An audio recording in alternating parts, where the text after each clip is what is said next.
Amen. Praise the Lord. Minsan pa po, palakpakan natin ng mas malakas ang Panginoon. Come on, palakpak na para kay Jesus ngayong araw na ito. Praise the Lord. Good morning, good afternoon, good evening po sa bawat isa. Naniniwala po ako na inihanda na ng Panginoon ang ating mga puso. Sino po sa inyo may magandang araw ngayon? Amen. Sino po sa inyo may maganda at poging katabi? Magsabi po ng amen. Amen. Praise the Lord. Pwede po ba at least 2 o 3 tao batiin naman natin na nakaka-bless na good morning? Praise the Lord. Amen. Praise God. Purihin po ang Panginoon. Nasa panibagong buwan na naman po tayo ngayon. By the way, welcome po sa bawat isa na nandirito ngayon. If this is your first time na nakasama po namin dito in person or even online, naniniwala po ako na hindi ito nagkataon. Ito ay tinaon ng Panginoon. Dahil walang tsamba pagdating sa ating Panginoon. Everything happens for a reason. At naniniwala po ko na may magandang plano sa atin ng ating Panginoon. Napakaganda ng plano ng Panginoon sa iyong buhay. Meron nga lang mga twist and turn na mga nangyayari sa atin. But kapag ikaw ay na kay Lord, the steps of the righteous man are ordered by God. Sinabi ng Panginoon. Napaka-importante po mga kapatid na sinasamahan tayo ng Panginoon. Kasi pag sinasamahan ka ng Panginoon, tiyak hindi maliligaw si Lord. Kapag pinangungunahan tayo ng Panginoon, hindi maliligaw ang Panginoon. Maligaw na ang isip at puso mo. Kapag si Lord ang nanguna sa iyo, tiyak yan makakapunta ka sa tamang destination ng buhay mo. At sa bawat isa na nandirito ngayon, nagpatuloy sa Panginoon, nag-struggle, nakasama ang Panginoon, nagtatagumpay, nakasama ang ating Panginoon, patuloy na naglilingkod para sa ating Panginoon, naglalaan ng kanyang time, treasure, ng kanyang talent para sa Panginoon. The Bible said that your labor in the Lord is not in vain. Hindi man makita yan ng mga tao sa paligid mo, hindi man yan mariwarda ng mga tao sa paligid mo, tiyak yan. Hindi masasayang kapag si Lord ang pinag-alayan. Hindi masasayang kapag si Lord ang pinag-alayan ng mga bagay sa ating buhay. Tapon yan sa mundo, pero kay Lord, pagsamba yan. Waste yan sa mundo, pero kay Lord, worship yan. So ngayong araw na ito, naniniwala ako that God already prepared our hearts para nang sa gayon maging magandang sisidlan, tamang sisidlan ng kanyang banal na salita. I don't know kung ano po ang laman ng ating mga puso't isipan before po tayo pumunta sa lugar na ito. But naniniwala po ko na malaki ang kinalaman na mapapakinggan mo, mai-experience mo ngayong araw na ito sa pamamagitan ng kanyang salita. Naniniwala ko na i-aalay ng Panginoon ang iyong buhay, ang iyong ginagawa sa pamamagitan ng kanyang salita na maririnig mo ngayong araw na ito. So let's get started. Ang panibagong series po natin ngayon is entitled Countdown. Sabi nga po natin, Countdown. Life is too short to be wasted. Napakaikli lamang ng buhay para ito ay masayang. The average lifespan of an average person is just 25,550 days. Napakaikli lamang po ng buhay ng tao. Mula nung ipinanganak tayo, ang metro ng buhay natin ay gumagana na. So life is too short to be wasted. Napakaikli nito para sayangin lamang ang buhay natin here today, gone tomorrow. Pero ang kagandahan, sapat na itong maikling oras na ito para ma-maximize natin ang ating buhay. Now, dito po sa first installment na pag-uusapan natin ngayon, ito po yung mga napaka-importanting oras na dapat mong malaman sa iyong buhay bago mahuli ang lahat. Ito po yung mga critical times sa buhay natin. Pag sinabing critical times, ito po ay nagdidemand ng napaka-importanting focus. Sabi nga po natin, critical. Kapag nasa emergency room, napaka-importante doon, dapat alam mo kung ano yung critical na sitwasyon. Kapag ikaw ay nasa critical na sitwasyon ng iyong buhay, pinapansin yan. Kapag critical na yung gasolina mo, kapag critical na yung budget mo, kapag critical na yung pagkain mo, kapag critical yung health mo, pinapansin ito kasi life and death ito eh. Napakalaking pagbabago, either negative or positive sa iyong buhay, kapag ito ay binigyan mo ng panahon, ng pansin, or kapag hindi mo ito binigyan ng pansin. Alam niyo po ba that the most critical minutes in an airplane flight are often referred to as the critical 11 minutes? Ang pinaka-critical po mga kapatid, sa isang eroplano, sa flight ng isang eroplano, ang tawag po dito is the critical 11 minutes. Ito pong period na ito, kino-cover na ito, yung first 3 minutes after ng take-off. Yan po yung isa sa pinaka-critical. First 3 minutes after ng take-off. And then yung last 8 minutes before ng landing. First 3 minutes after ng take-off at first 8 minutes before ng landing. Ayon po sa pag-aaral ng civil aviation, ipinapakita dito that approximately 80% ng air accident nangyayari po yan dito sa first 11 minutes na ito.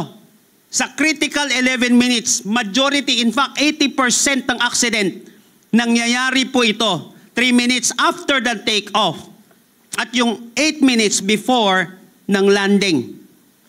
Now, dahil po mga kapatid, sa napaka-critical na sitwasyon na ito, may tinawag po sila, ang tawag po din ng mga sa aviation agency dito ay sterile cockpit. Ito pong sterile cockpit rule na ito, ibig sabihin, walang non-essential na communication, walang non-essential na activity ang pinapayagan para ma-ensure yung maximum focus ng paglipad ng aircraft. Walang non-essential na gagawin. Kasi ito po yung napaka-critical, 80% ng accident pwede ring maiwasan kapag pinansin itong critical 11 minutes na ito. Kaya wag na tayong maiinis sa eroplano kapag sumasakay tayo, dun sa mga crew, dun sa bawat isa na nandoon kapag binibigay ng instruction, lalo na dito sa 11 minutes na ito. Yung first 3 minutes after ng take-off at first or last 8 minutes before ng landing. Importante ang maximum focus dito. Ganon din naman po sa buhay ng isang tao. May mga napaka-importanteng oras na dapat mong malaman bago mahuli ang lahat. Napaka-critical po pagdating sa eroplano noon dahil sa high workload, low altitude at system change. Nagbabago kasi yung facing ng eroplano. Napaka-low nung altitude o kaya napakaliit na lang ng tsansa mo para magbago dahil kaaangat mo lang bago dun sa lupa. So kapag ikaw nasa taas, mas marami ka pang magagawa. Kapag nasa 30 feet ka, yung taas mo, mas marami ka pang mapag-iisipan. Pero dito, napaka-critical niyan, napaka-ikli lang niyan para magkamali. So mabilis siyang bumagsak. Ganon din sa buhay ng isang tao. Meron tayong tinatawag na mga critical na oras, critical na panahon sa ating buhay na kinakailangan dapat natin itong malaman before it's too late. Ito po yung pag-uusapan natin ngayon. I want you to open your Bible with me in Ecclesiastes chapter 12, verses 1 hanggang 8. Ecclesiastes chapter 12, verses 1 hanggang 8. Mga ngaral, 12, 1 hanggang 8. So mamaya po natin iisa-isahin itong passage na ito. So sa pagtatapos po mga kapatid ng aklat ng Ecclesiastes, itong chapter 12, binibigyan tayo ng guro, Kohelet, philosopher, teacher, yung binanggit po dito, o si Solomon. Binigyan po tayo ng isang matinding huling hamon. Matapos niya pong tuklasin ng lahat sa ilalim ng araw at ideklara itong walang saysay, meaningless. Everything is meaningless. Itunuro niya yung mga tanging bagay na mahalaga. Napaka-importante nito, lalo na binanggit niya doon sa verse 1.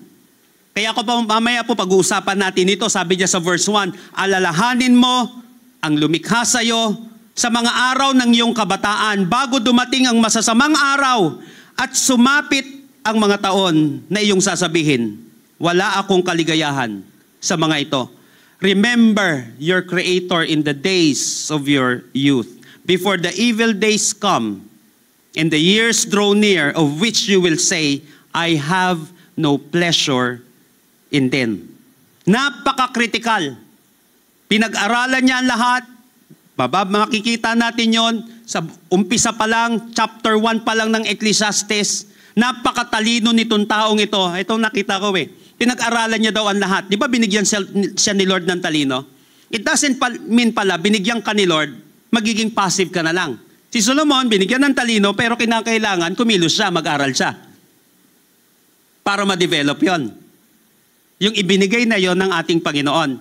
So anything na binigay sa iyo ng Panginoon, you have to discover it, you have to develop it, and you have to do it.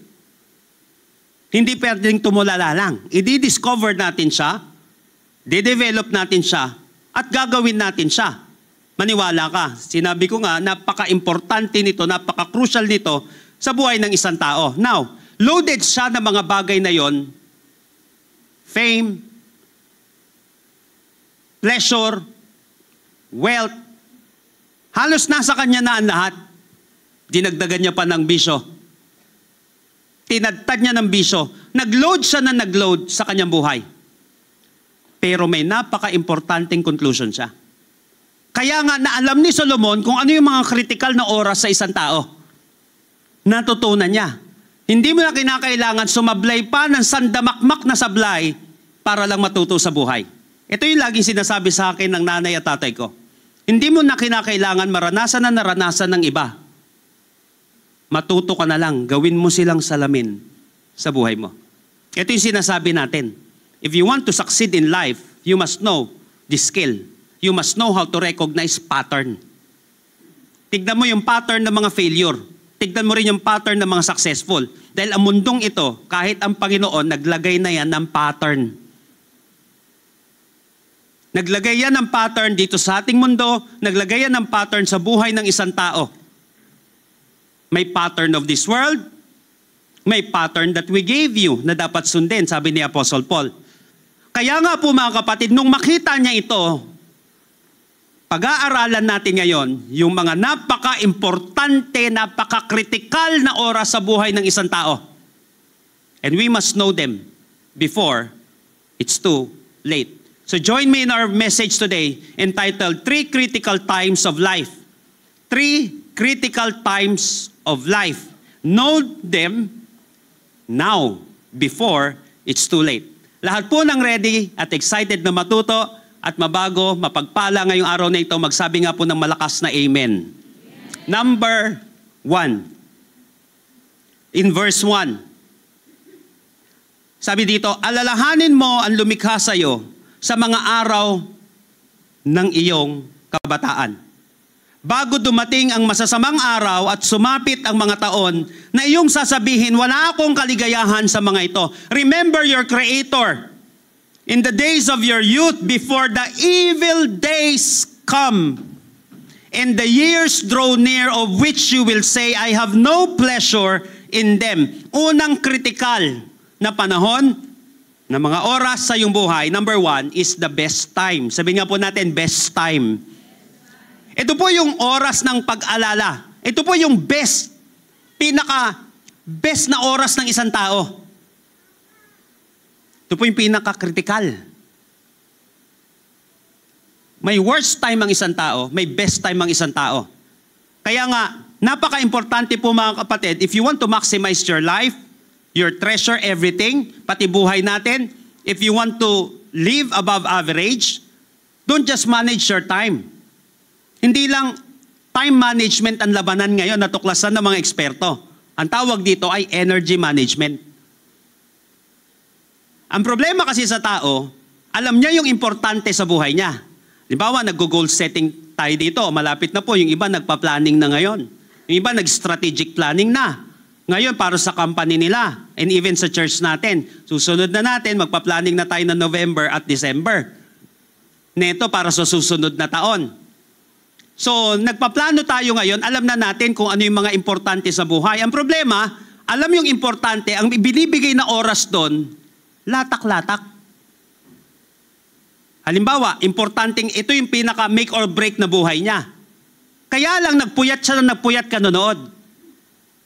Ngayon, pag trabaho niya doon, 10% na lang yung lakas niyang ibinibigay. Napansin niyo po yung mga kapatid, yung imbalance na yun sa buhay ng isang tao. Importante, kaya lang yung oras, yung lakas, yung talino, yung focus na ibinigay niya, napakakunti lamang. Samantalang sa mga non-essentials, binigay niya ng buong buo. Nakipagchismisan, nakipag-away, nakipagsagutan sa mga walang kakwenta-kwentang laban. Pagdating sa tunay na laban, pagod na. So paano pa ngayon mamamaximize? Paano marireach yung goal? yung energy, plakda na. Kaya napaka-importante ng energy management. Alamin yung importante at ilagay doon yung energy na pinaka-importante din at nasa peak ka ng energy mo. So may the best time na tinatawag sa buhay ng isang tao. Ito daw yung alalahanin natin. So, napaka-importante that we must acknowledge God immediately in your best time. Acknowledge God immediately. Sabi nga natin, immediately. Alalahanin mo ang lumikha sa iyo sa mga araw ng iyong kabataan. Remember also your Creator in the days of your youth. Ito yung best time natin.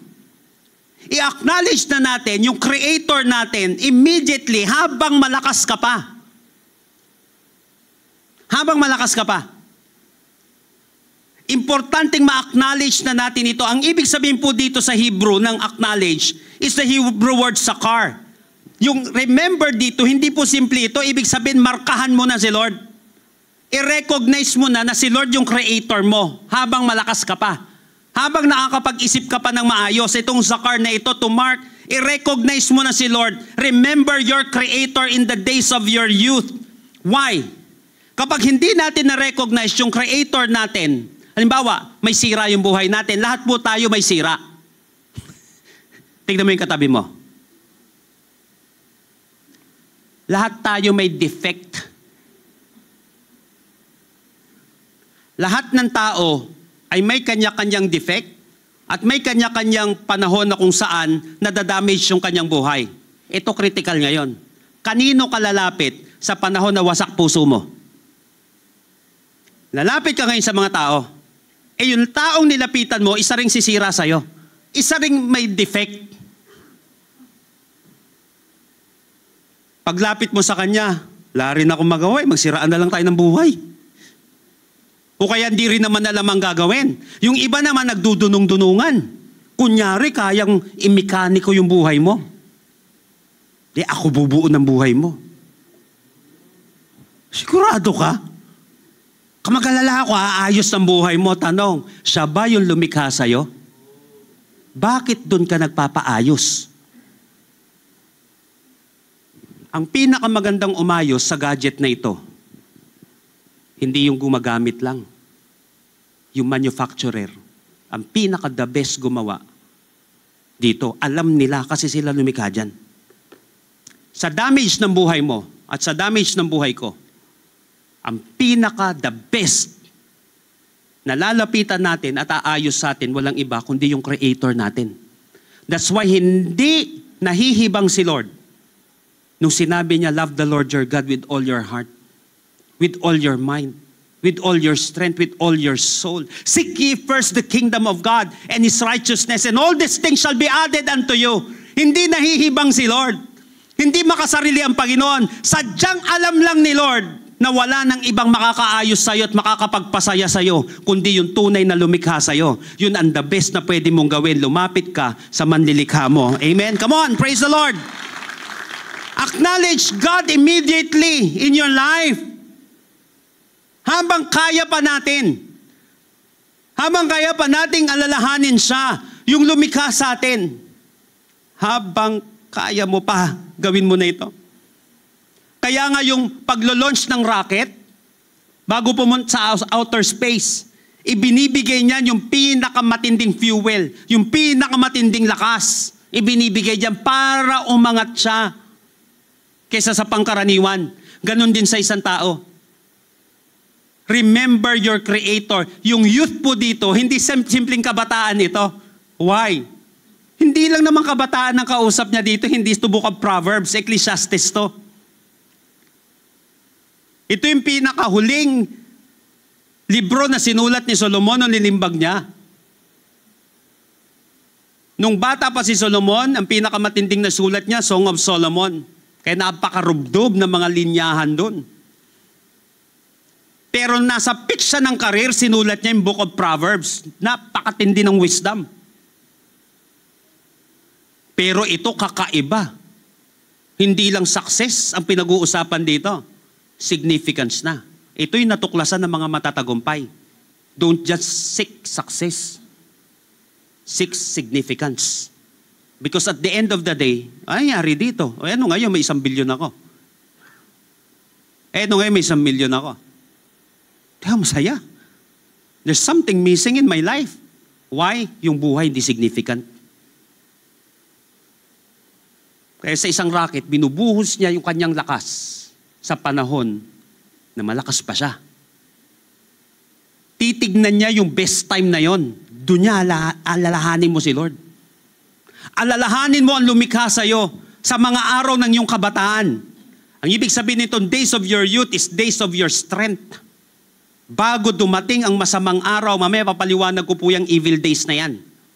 Bago dumating ang masasamang araw at sumapit ang mga taon na iyong sasabihin, wala akong kaligayahan sa mga ito, ha? Loaded ka ng babae? 300 wives?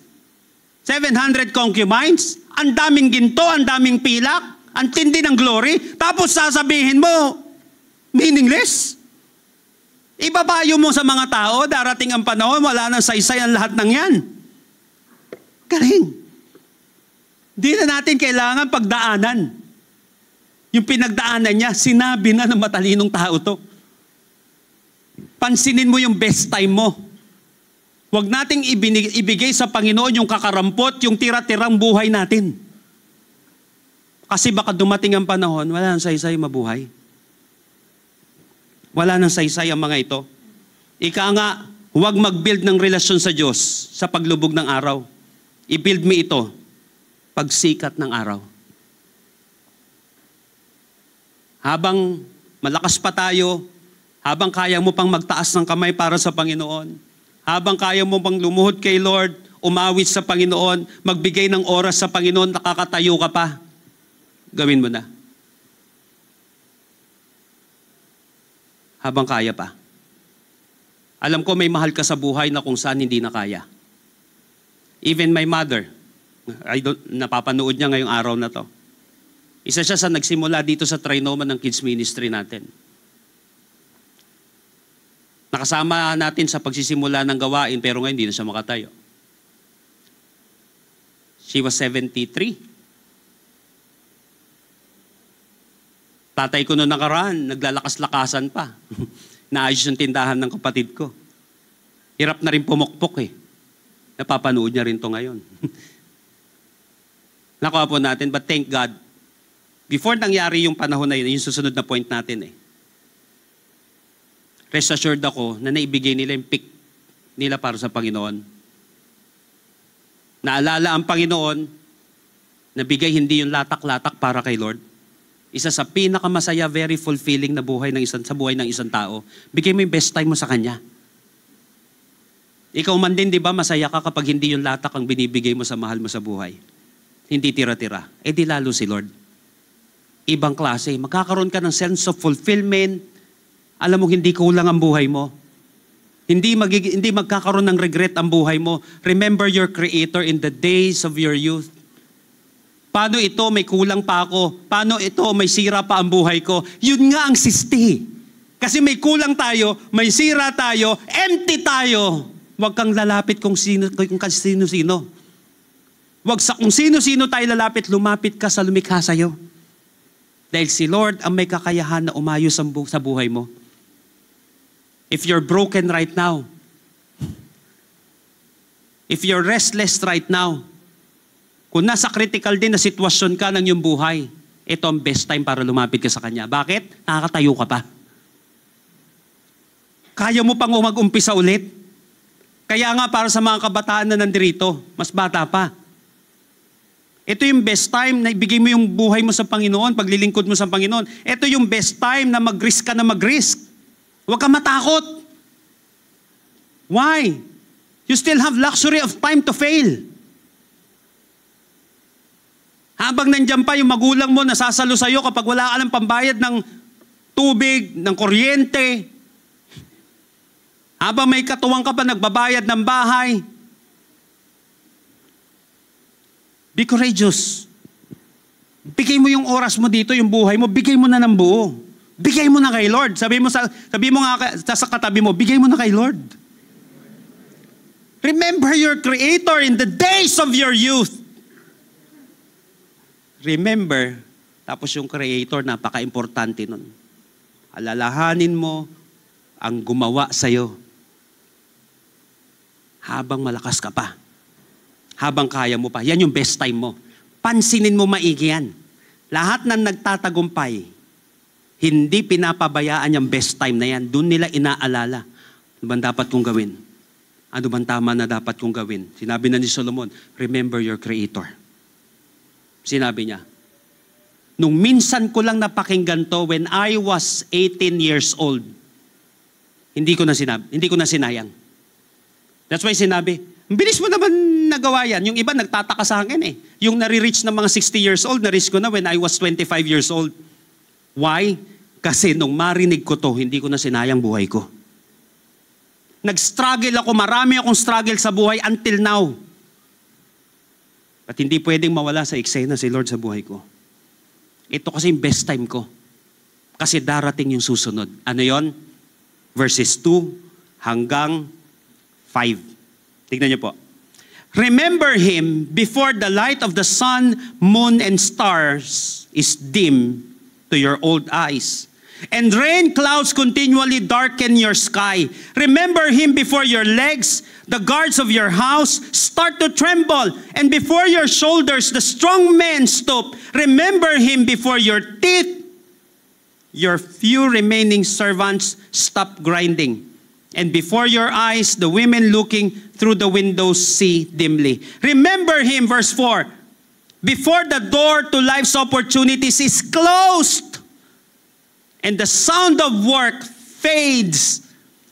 Now you rise at the first chirping of the birds, but then all their sounds will grow faint. Verse 5, remember him before you become fearful of falling and worry about danger in the streets. Before your hair turns white like an almond tree in bloom, and you drag along without energy, like a dying grasshopper, and the copperberry no longer inspires sexual desire. Remember him before you near the grave, your everlasting home, when the mourners will weep at your funeral. Pangalawang critical time sa buhay ng isang tao, tawag dito is the bad times. Sabi nga po natin, bad times. Merong in good times. Yan yung best time mo. But in bad times, ito yung oras ng paghina. These verses are a beautiful but sad poem describing the body's wear and tear. Ang mga talatang ito ay isang makata, allegorical na pagsasalarawan ng pagkupas ng pisikal na katawan habang tumatanda. Alam niyo po, sinabi doon, remember your Creator in the days of your youth, dun sa verse 1, before the evil days come. Ngayon, yung evil days doon, ipinaliwanag niya yon sa verses 2. Kasi natin, porket evil days ito, nako, demonyo, Halloween to. Hindi mo ganun yun. Hindi porket evil, demonyo agad, Satanas agad. Okay, yung evil doon, yung Hebrew word na ginamit doon sa verse 1, yung ra'a doon, ibig sabihin doon, bad. Evil, adversity, affliction, bad, calamity. So bago pa daw dumating yung kalamidad ng mga katawan mo, yung adversity mo, yung affliction ng katawan mo, tinawag din yung evil sa Bible. Alalahanin mo na si Lord. Kasi hindi lang may best time, may bad times din sa buhay. Hirap. Yung nakailang lakad ka lang sa, alam mo yon, sa hagdanan, nihingal-hingal ka. Ano ba yun? Tapos pag naglalakad ka lang, safe pala, may tumutunog-tunog na sa buto mo. Biglang nagsushoot yung blood pressure mo. Tumataas yung sugar mo. Grabe, darating pala yung panahon na yun. Nagmamigraine ka. Na kahit na anong pilit mo, talaga di ka makatayo, umiikot-ikot yung paligid mo. Darating pala yun. May oras ng kalakasan, pero may oras ng paghina. Nakakita na ba kayo? Super ganda dati, super ganda ng katawan dati. Ngayon, tinik-tinik na. Dumarating pala yun.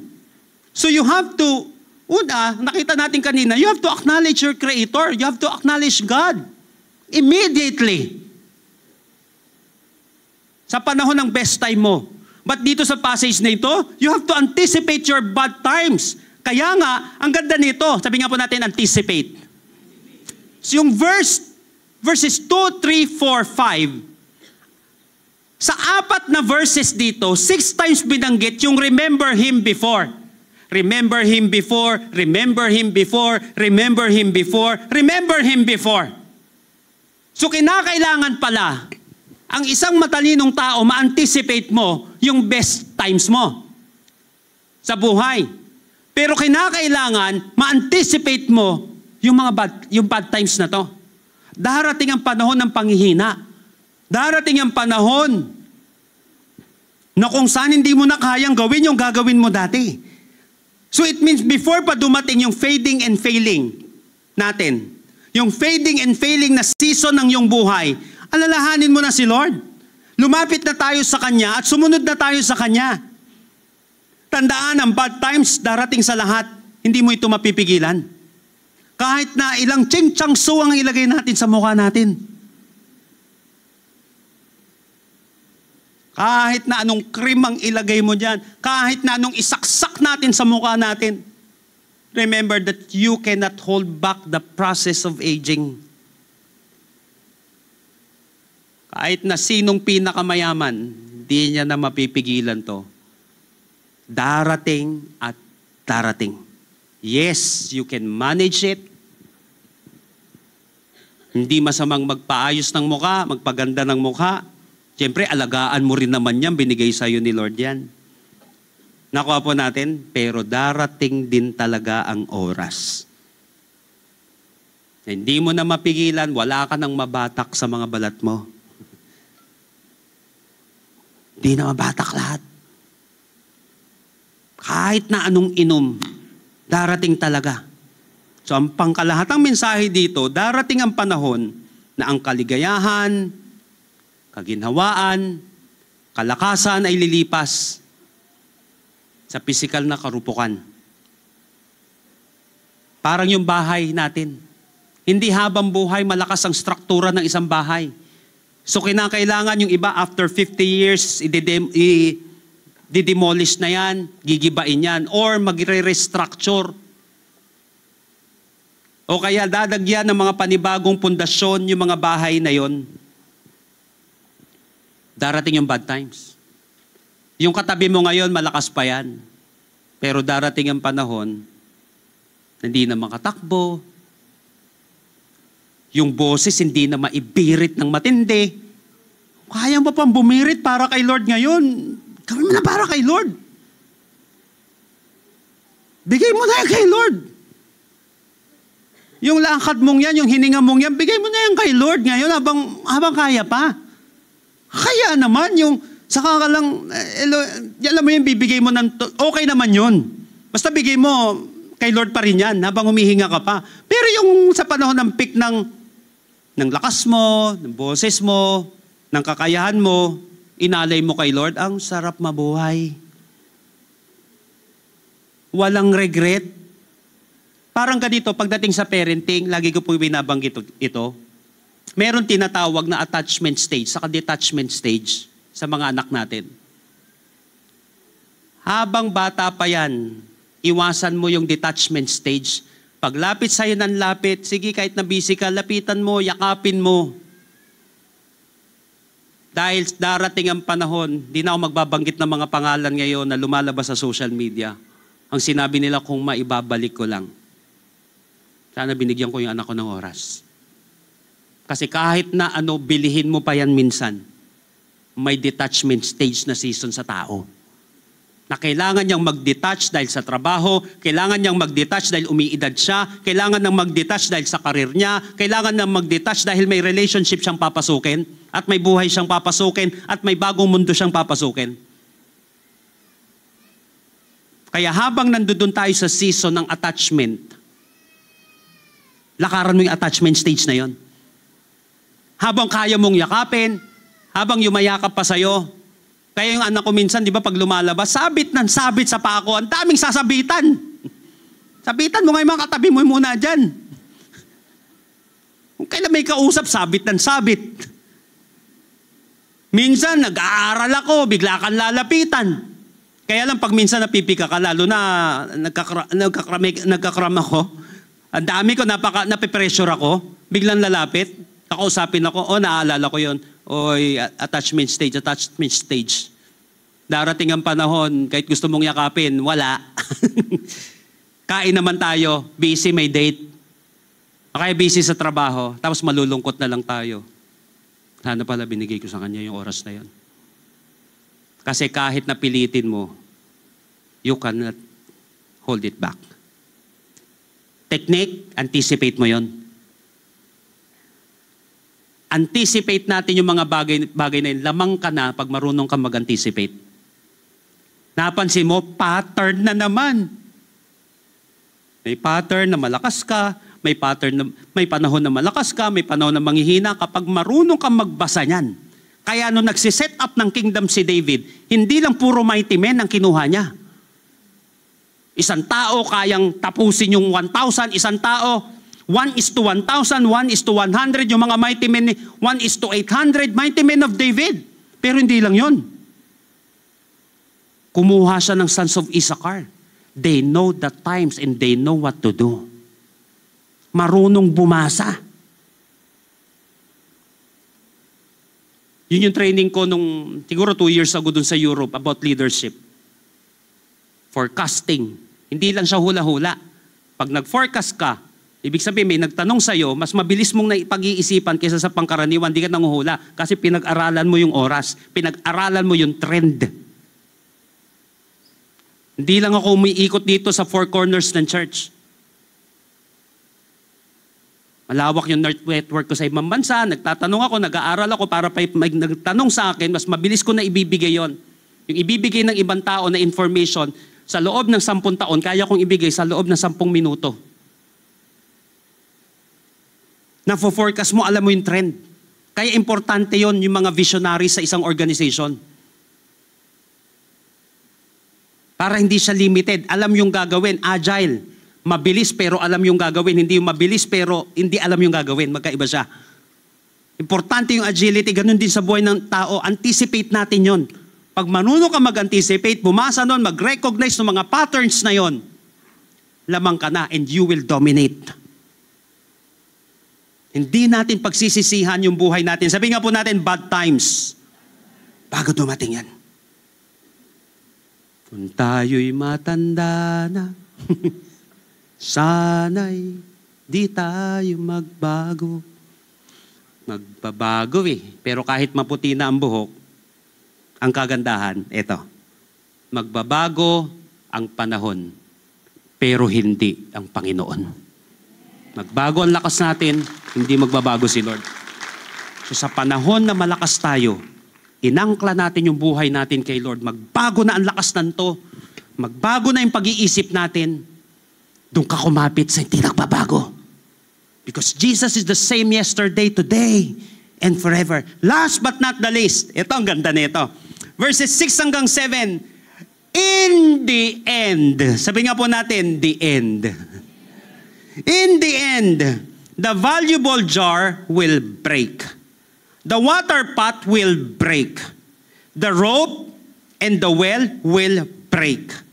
You will not get water from the well any longer. Verse 7, so in the end, we will all die. People will bury our dead bodies under the ground.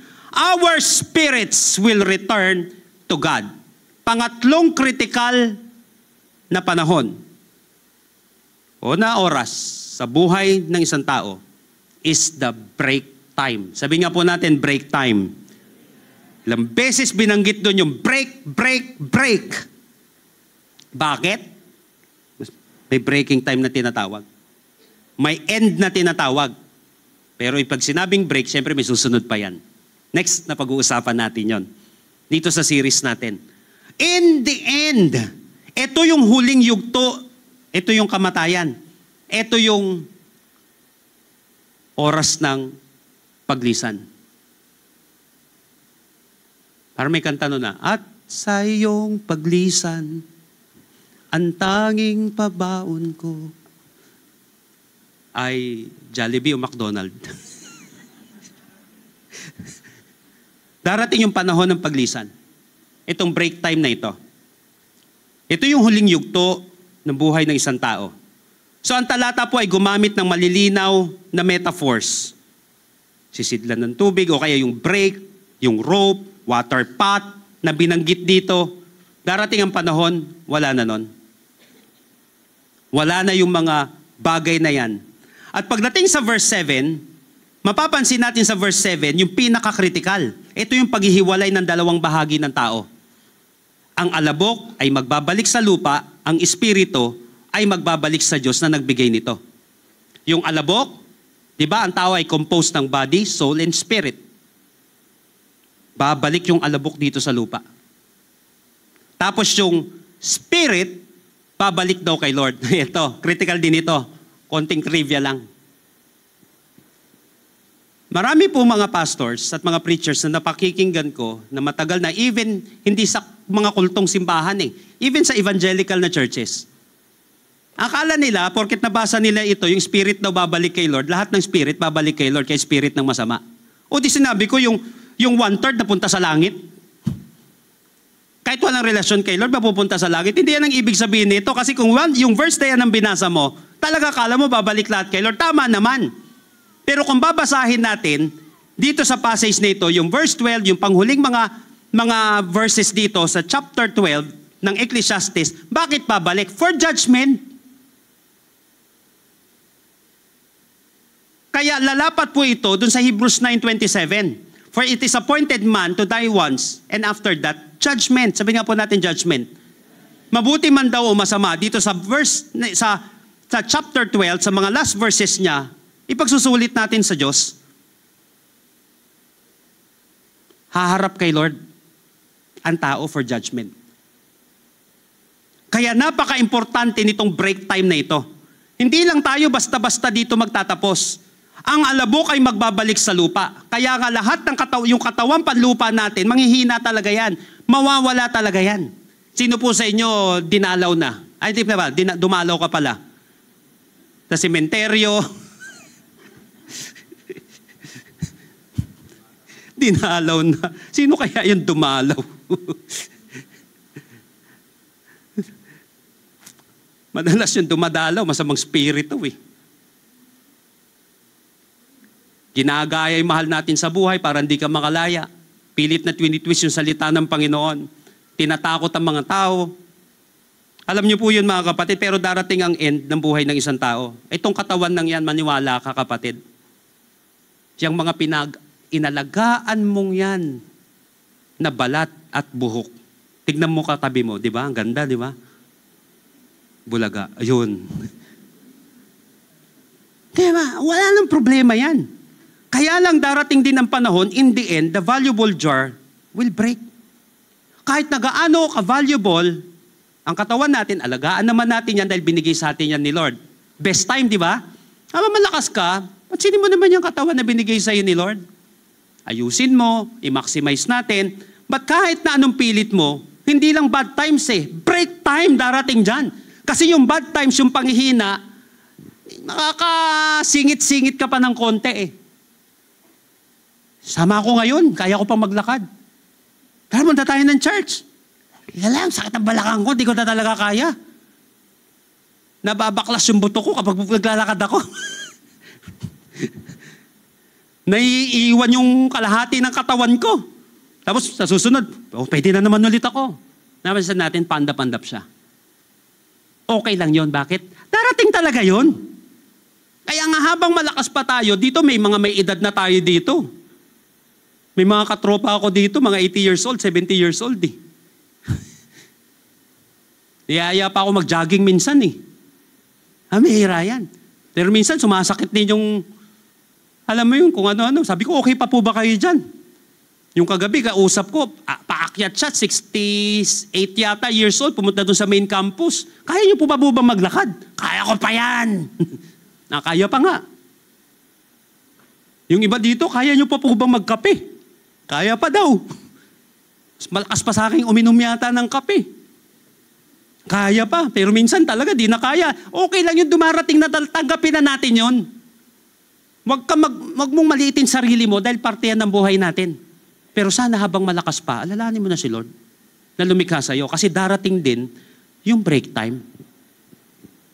Whether you like it or not. Diba sinabi ko nga, pagdating sa relationship, sa parenting, may attachment stage, may detachment stage. Ganun din sa buhay ng isang tao. May attachment stage na kung saan mahahawakan mo pa siya, mayayakap mo pa siya, mabibigyan mo pa siya, mapapatawad mo pa siya. Gawin mo na. Kaya nga ako nung prayer ko ng mga nakaraan, sabi ko nung nag-uumpisa ako sa ministry, Lord, kasi yung lola ko tumatanda na nun. Sabi naman lang, ma-sharean ko man lang siya nang makita niya man lang kahit gatiting na ibang Julius na. Yung Julius na nasa Pusali dati, medyo nakaraos-raos ng bahagya sa buhay. May libre ko man lang siya. Mga magulang ko na nagbigay sa akin ng oras dati, Lord, pagpalain mo po ako, Lord. Kasi gusto ko man lang ma-sharean yung mga taong importante sa buhay ko habang kaya pa nila. Kasi malinaw sa akin darating yung detachment stage. So habang kaya mo pang kamayan yung katabi mo, kamayan mo na yan.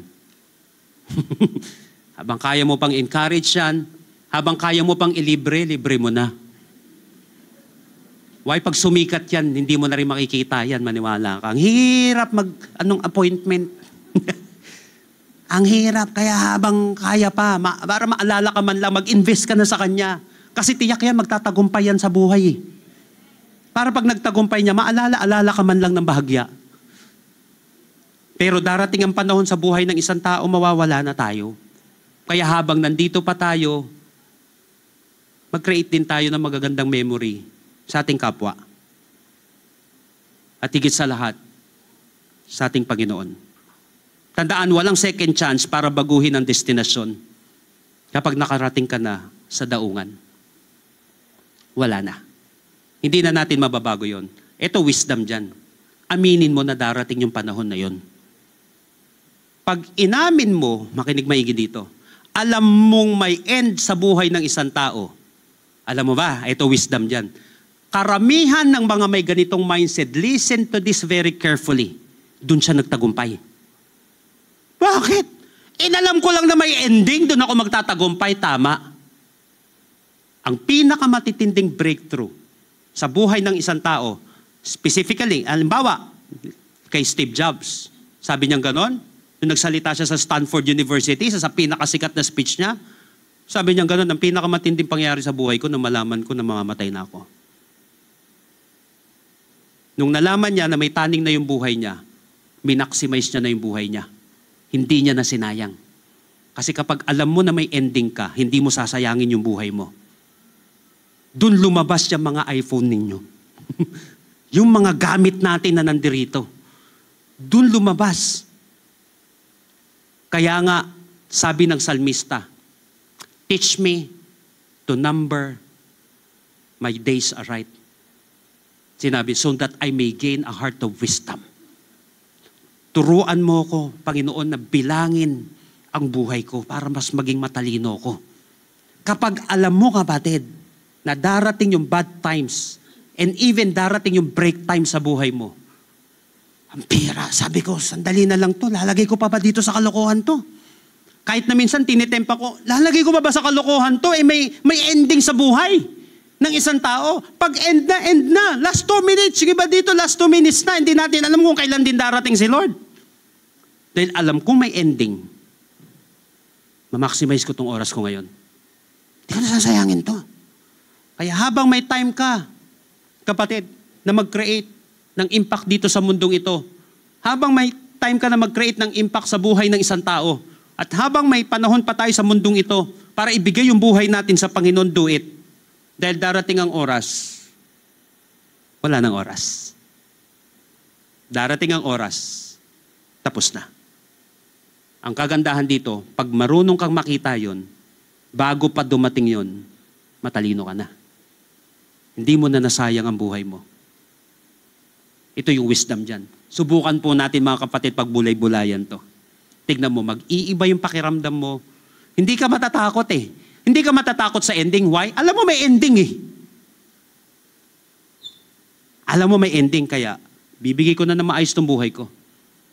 Struggle ako, mag-struggle ako with God. Samahan mo ko, Lord. Tulungan mo ko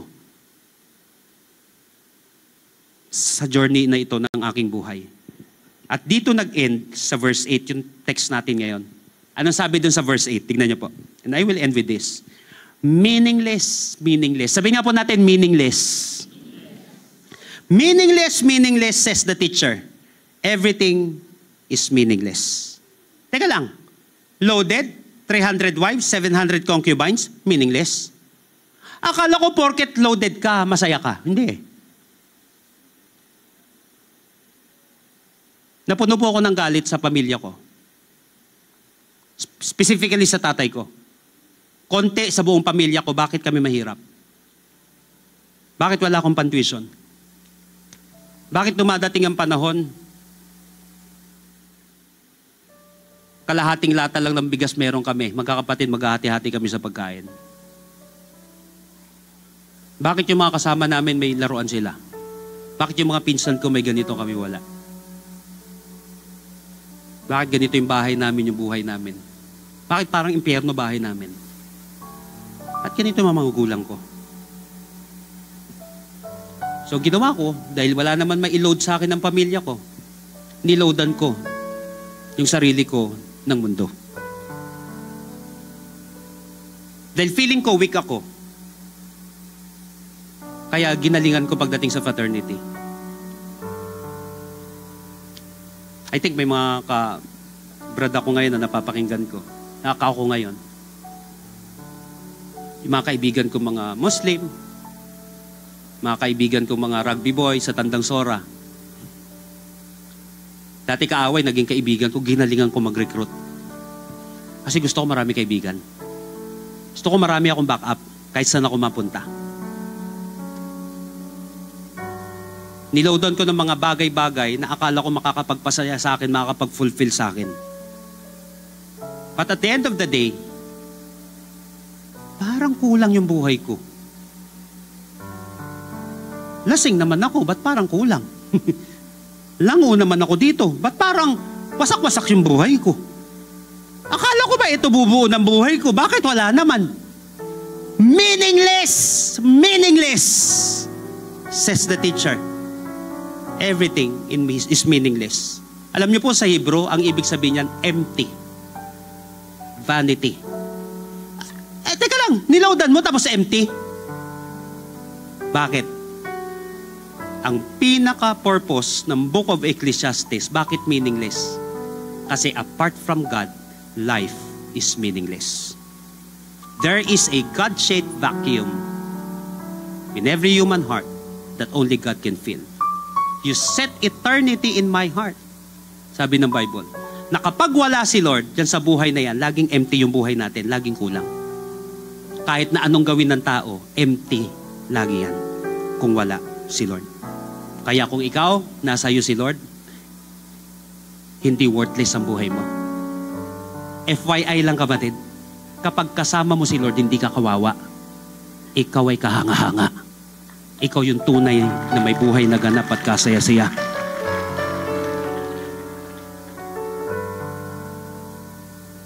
Marami na akong nakausap, nakasama at naging kaibigan ng multimillionaire at billionaire. Impyerno buhay. May kulang pa rin.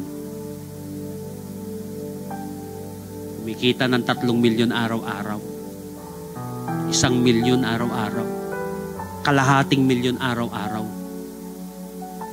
Paggabi na, pag mag-isa na lang siya, napakalungkot at empty ng kanyang buhay.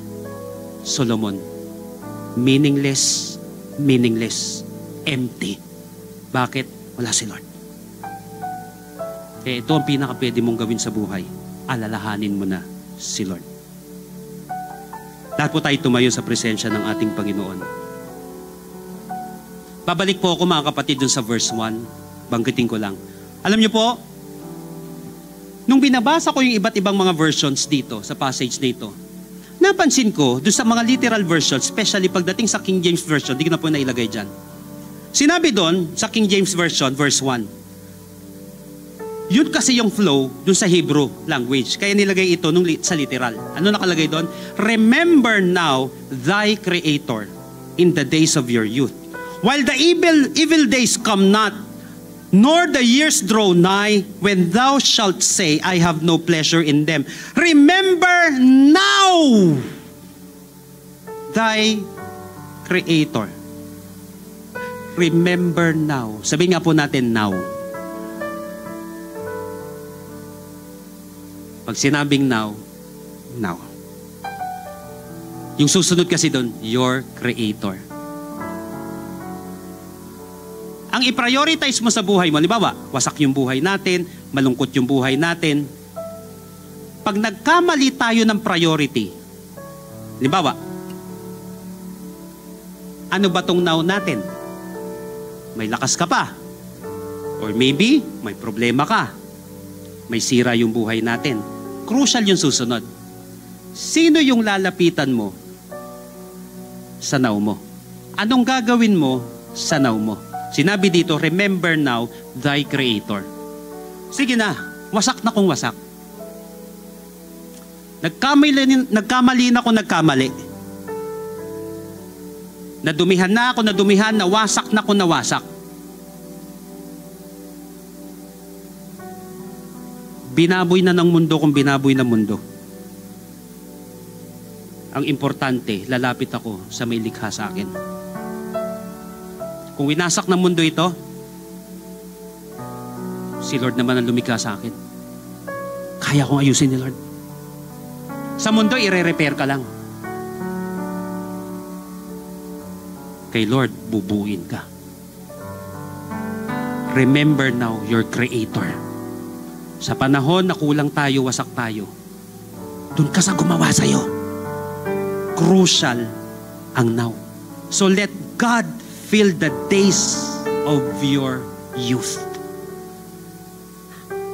Kabataan o kalakasan bago mahuli ang lahat. Now. Maniwala ka, make or break ito. Magbabago yung buhay natin, yung takbo ng buhay natin. Kapag si Lord na ang nangyari, naghari. Kapag si Lord na ang nag-feel ng now natin. Sino ang nag-feel ng now natin? Yun ang magkokontrol sa buhay natin. Kung sino ang nag-feel sa now mo, yun ang magkakaroon ng napakalaking epekto sa buhay mo. I want you to close our eyes right now. Sino sa atin dito ngayon, naging malinaw sa iyo mensahe natin? Maybe some of you want to rededicate your life to the Lord today. Maybe some of you want to give your life to the Lord today. Natapon ako. Nadumihan na ako. Winasak ko na kung winasak ko na, o winasak na ako kung winasak na ako. Ang importante ngayon, Lord, malinaw sa akin that you are my Creator. Dami na nagtangkang umayos dito, Lord. Ako nga, nagtangka na ako, Lord. Ayusin yung buhay ko eh. Hindi ko pala kaya, Lord. Kasi hindi naman pala akong creator. Created lang din pala ako. Dami nang nagtangka. Created mo lang din pala. Remember now thy Creator. Habang malakas ka pa. Habang kaya mo pang magpaayos kay Lord. Habang kaya mo pang manumbalik kay Lord, gawin mo na ngayon. Habang nasa best time ka pa, kaya mo pa, gawin mo na kay Lord. Kung ikaw itong taong ito ngayon, nagdesisyon ka, Lord, I want to dedicate my life to you. Lord, kilala mo naman ako, Lord. Ito po ako. Nadumihan, nawasak, ang gulo ng buhay. May kulang sa buhay. Alam mo po ako, Panginoon, sa panahon, sa public. Pero alam mo, Panginoon, sa panahon na wala na akong kasama kung sino ako, Lord. Kung ikaw itong tao ito, kapatid, that you want God to fill your heart right now, to fill your life? Gusto mo magsimula ulit kay Lord? Doon ka sa Creator, kapatid. Balik ka sa lumikha. Yan ang best na pwede mong gawin sa buhay mo. Bibilang ako ng 3, kapatid, mananalangin tayo ngayong oras na ito. Pag bilang ko ng 3, tataas mo na mabilis lang yung kamay mo. Tanda na sinasabi mo, Lord, fill my life now. I want to acknowledge you as my Savior, as my Creator, as my Lord, as my King. Fill my life, God. Fill my now, Lord. Kung ito ang panalangin mo, kapatid, lift up your hands. And I believe, make or break ito sa buhay mo. God will do something amazing in your life. Come on. 1, 2, 3. Habang nakataas niyang kamay na yan, kapatid, mabilis na panalangin lang, mabilis na declaration lang ngayong oras na ito. But I believe that after this, your life will never be the same again. Tell it to Jesus right now, Lord Jesus. Lord Jesus, Come into my life. come into my life. I surrender my heart to you. I surrender my heart to you. I admit that I'm a sinner, I admit that I am a sinner, but I believe that you are my Savior. but I believe that you are my Savior. Starting today, Starting today, be the Lord of my life. be the Lord of my life. Save me. Save me, Fill me. fill me, Make me whole. make me whole. In Jesus' name. In Jesus' name, Amen. amen. So ako na lamang ang mananalangin.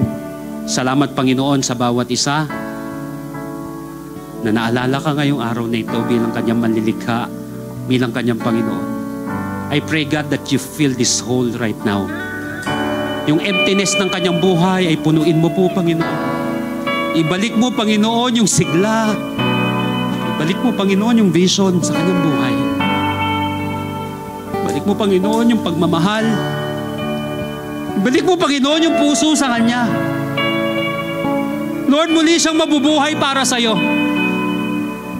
Mag-struggle para sa iyo, lalakad para sa iyo, magsasuffer para sa iyo. Di bali na dumaan sa pagsubok, basta kasama ka, Lord. At sa panahon din, Panginoon, ng tagumpay, kasama ka pa rin, Panginoon. I pray, God, that you fill this emptiness right now. Pangalan ng Panginoong Yesus, I pray that you heal this heart. Heal and fill this broken heart right now in the name of Jesus. Kapatid, mag-umpisa ka kay Lord. Kausapin mo ng personal si Lord ngayong araw na ito. Ask God, ano yung gusto mong ipahayos kay Lord? 30 seconds to 1 minute. Ano yung gusto mong paayos sa Creator mo ngayon? Kausapin mo na si Lord. Dami mo nang kinausap eh. Dami mo nang pinasa eh. Remember your Creator now. Talk to God. Namimiss ka na ni Lord. Namimiss ka na ng Creator mo. Habang kaya mo pa siyang kausapin. You want to maximize your life dito sa mundong ito. Lapit ka sa Creator mo ngayon. Ano yung gusto mong paayos sa Kanya? Ayos na sa Kanya. Kung may oras pa tayo ngayon, kapatid, do it. Talk to God right now. Nakikinig ang Panginoon. May pinapagaling si Lord ngayong oras na ito. If this is your first time, you want to pour out yourself to God. Wala mo na makikialam sa katabi. Iyak mo kay Lord yan. Sabi mo si Lord. The presence of God is here right now. The hand of God is touching every heart. The Lord is mending broken hearts right now. The Lord is healing someone right now. Lapit kay Lord. May pinapagaling si Lord. Muli kang umawit para kay Lord. Muli kang sumamba para sa Panginoon.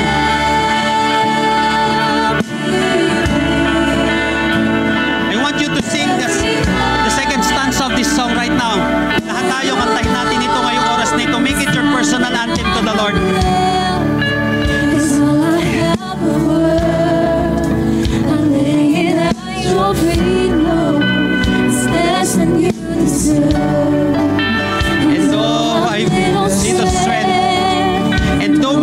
eyes are few. You gave your love for me, so I will live Maikli lang ang buhay pero sapat na to, Lord. Basta kasama nga, Panginoon. like you said. Maximize na namin to, Panginoon. Set my heart as an Lahat ng humihinga ngayong araw na ito, remember your Creator! here I am. Take me as I am. Lumapit ka sa Panginoon just as you are. Here I am. Seek God. Come to Jesus as you are. Lumapit kang wasak, lumapit kang malungkot, lumapit kang broke. Here I am. Take Lumapit kang malungkot. Siya ang aayos sa'yo. Over your life once again to God. Come on, lift up your voice right now. Here I am, Lord. Over your life. Over your voice.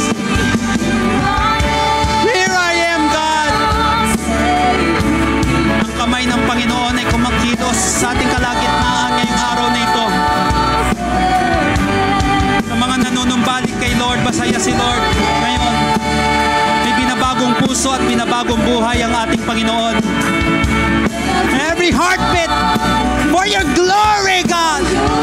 For your glory, Lord. For your glory, God. Oh, Lord.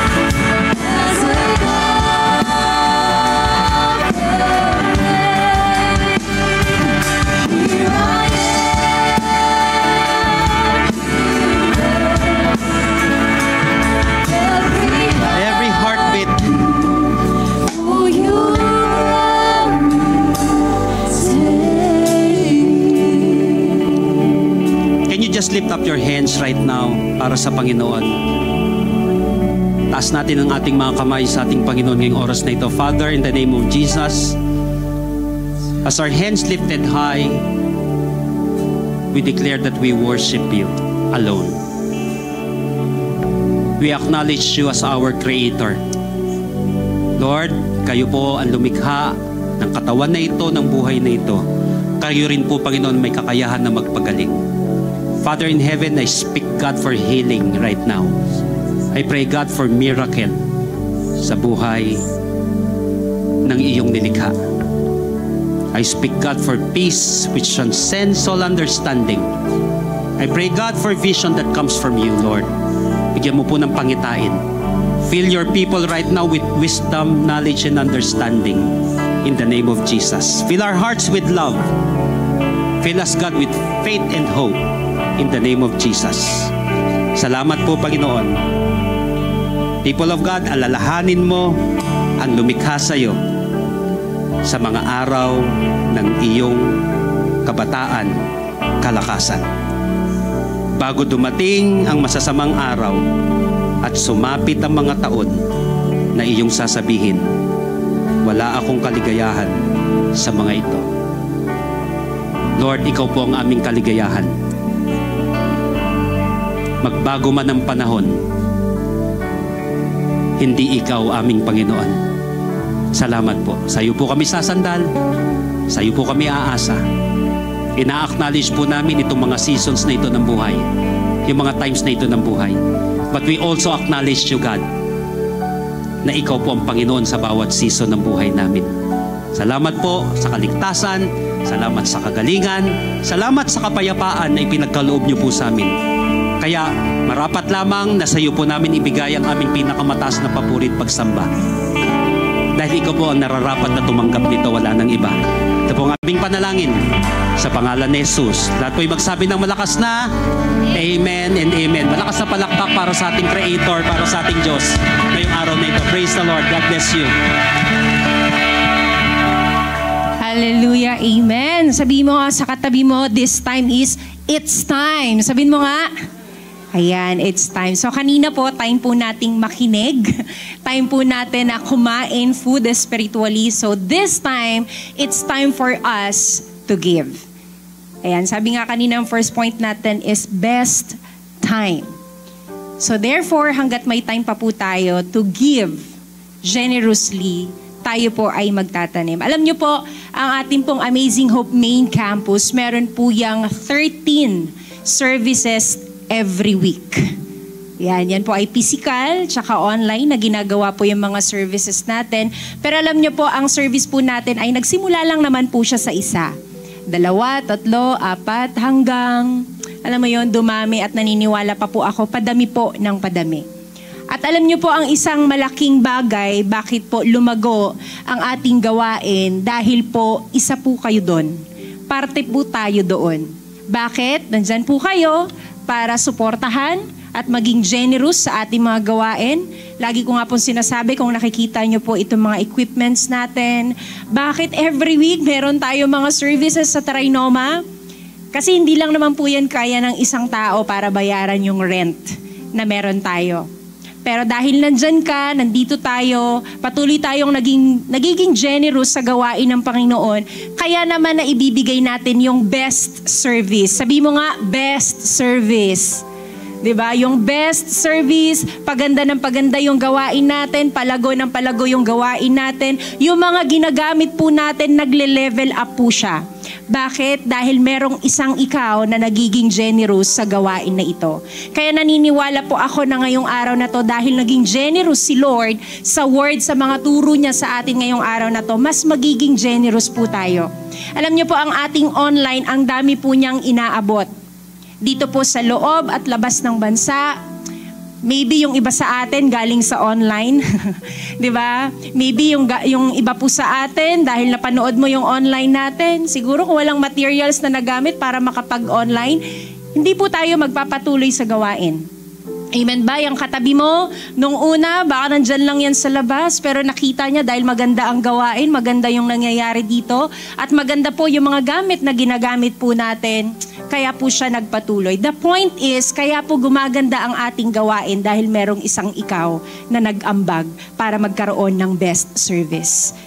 Diba? Hindi ka man mapangalanan, hindi man tayo mapangalanan isa-isa dito, pero alam nyo po, naniniwala po ako na ino-honor ni Lord yung bawat peso na iyong ibinabalik at inaambag para sa gawain niya. You just don't know sa susunod or sa makalawa, pamilya mo na, diba? Kapatid mo, kamag-anak mo, ngayon pa lang taniman mo na yung salvation ng family mo, yung salvation ng ka-office mate mo through our giving. So again, it's time for us to give. I just want to read this passage. Sabi po sa Malakay 3:10, bring your full tithe to the temple treasury so there will be ample provisions in my temple. Test me in this and see if I don't open up heaven itself to you and pour out blessings beyond your wildest dreams. Maybe yung iba sa atin nasa critical times ka ng finances mo. But you know what? Ang kagandahan po dito, every time you obey the word of God, lagi pong may pangako si Lord. At ang pangako ng ating Panginoon, na kung saan bubuksan niya ang durungawan ng pagpapala, okay, ng Panginoon, ang gagaling sa kalangitan, mararanasan po yan ng mga generous giver, and at the same time, yung mga faithful po na nagbibigay sa Panginoon. And last, sabi po sa 1 Corinthians 16:2, every Sunday, sabi mo nga, every Sunday, okay, hindi po siya every year, kundi every Sunday, each of you make an offering and put it in safekeeping, be as generous as you can. Again, ang principle ng ating receiving is always on our giving. So kung gusto mong makareceive ng bongga, dapat bongga din ang pagtatanim mo. Kung gusto pa natin gumanda at umayos pa ang mga services natin, kapatid, huwag kang manghinayang itanim yung dapat mong itanim. Again, baka sa mga susunod na araw, yung person na pinagpipray mo na maranasan ng salvation, kasama mo na siya. Amen po ba? Sige po, palakpakan po muna natin ang ating Panginoon and we will pray. Let's pray. Heavenly Father, God, Lord, thank you, Lord, sa mga salita na amin pong narinig. Hindi lang kami na-enlighten, God, pero Lord, na-remind kami, Panginoon, that there is a time for everything. Salamat, Lord, sa mga best time na pinaparanas mo po sa amin. Salamat, Lord, sa mga opportunity na nakakapaglingkod pa kami, nakakapagtanim pa kami, Panginoon. At higit sa lahat, Lord, may ibibigay po namin yung full energy, strength namin to serve you, Panginoon. And God, right now, we will give our best offering, our best tithes, Panginoon, our best na pagtatanim ngayong araw na ito dahil, Lord, itong gawaing ito, Panginoon, ay pagpapala po siya sa aming buhay. Kaya, Lord, tataniman po namin, God, ang gawain na ito, yung expansion na ginagawa mo sa Amazing Hope, hindi lang dito sa Pilipinas, even, Lord, sa labas ng Pilipinas, Lord, talagang inaabot po ang mga taong ito, Panginoon. Kaya, Lord, maraming salamat sa mga bagay, Lord, na narinig namin ngayong araw na ito. And Lord, I pray sa bawat isa na may mga bad times na nai-experience, Panginoon, mga critical times na nai-experience ngayong araw na ito sa kanilang finances. Lord, I pray breakthrough in the name of Jesus. I pray provision in the name of Jesus. I pray healing in the name of Jesus. Lord,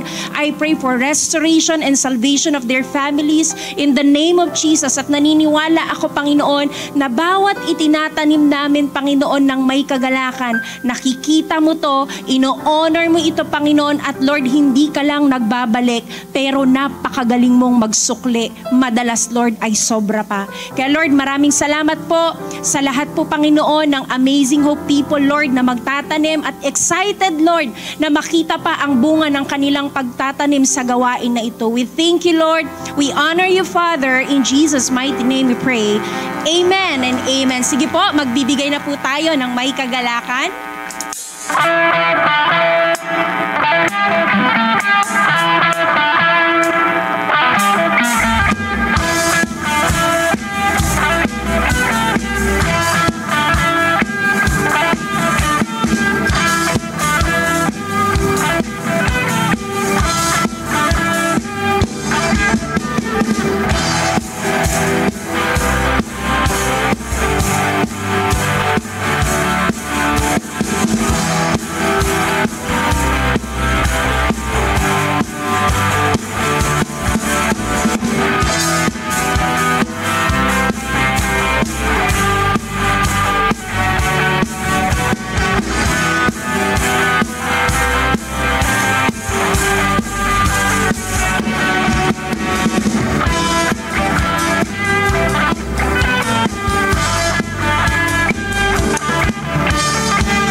Naniniwala tayo, gagamitin pa yan ng Panginoon. Sino po dito pinagpala ngayong araw na ito?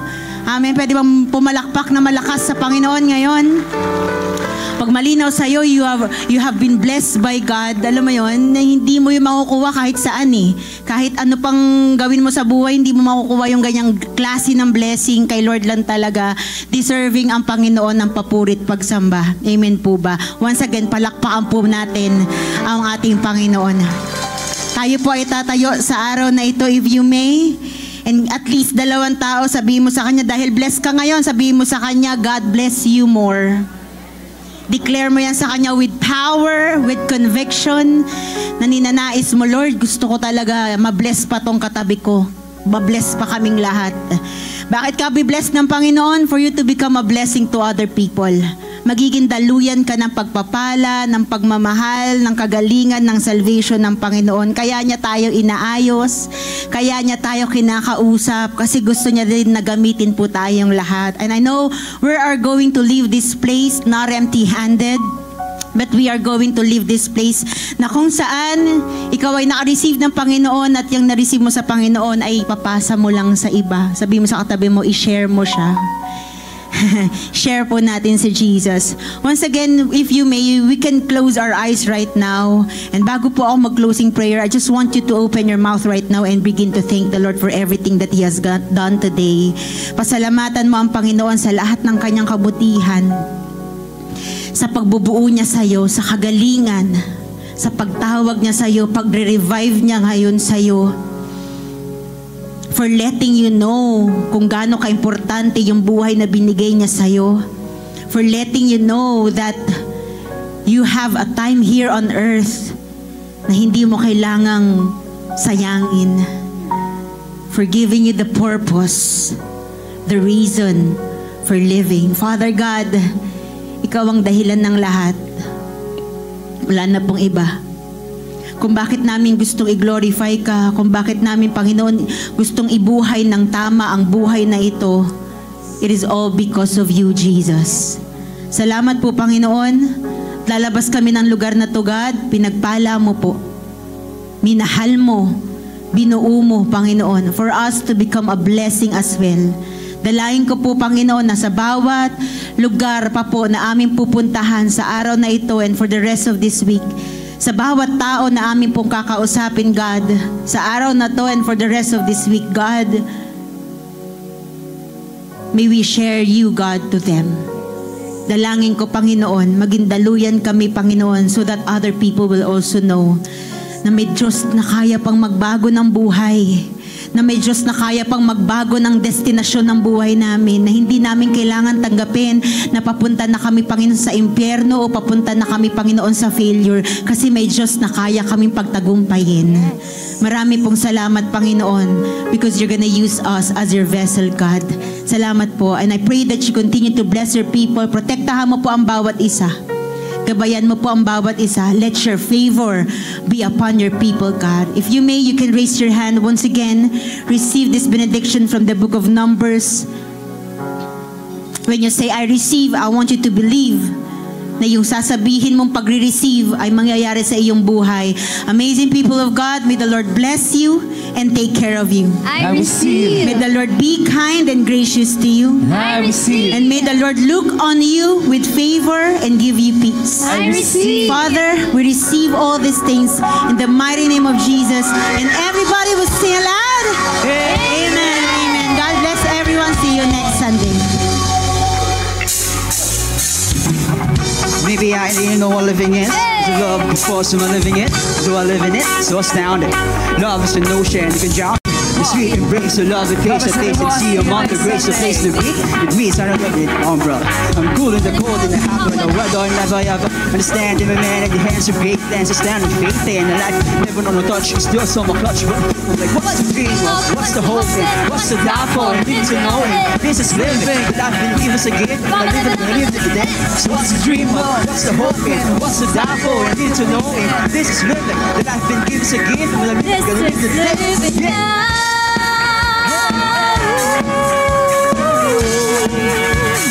This is living now.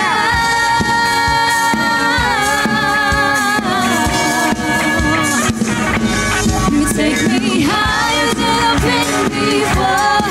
It's your perfect love that sweeps me so. That your freedom is an open door. You are everything I want and more. You take me higher.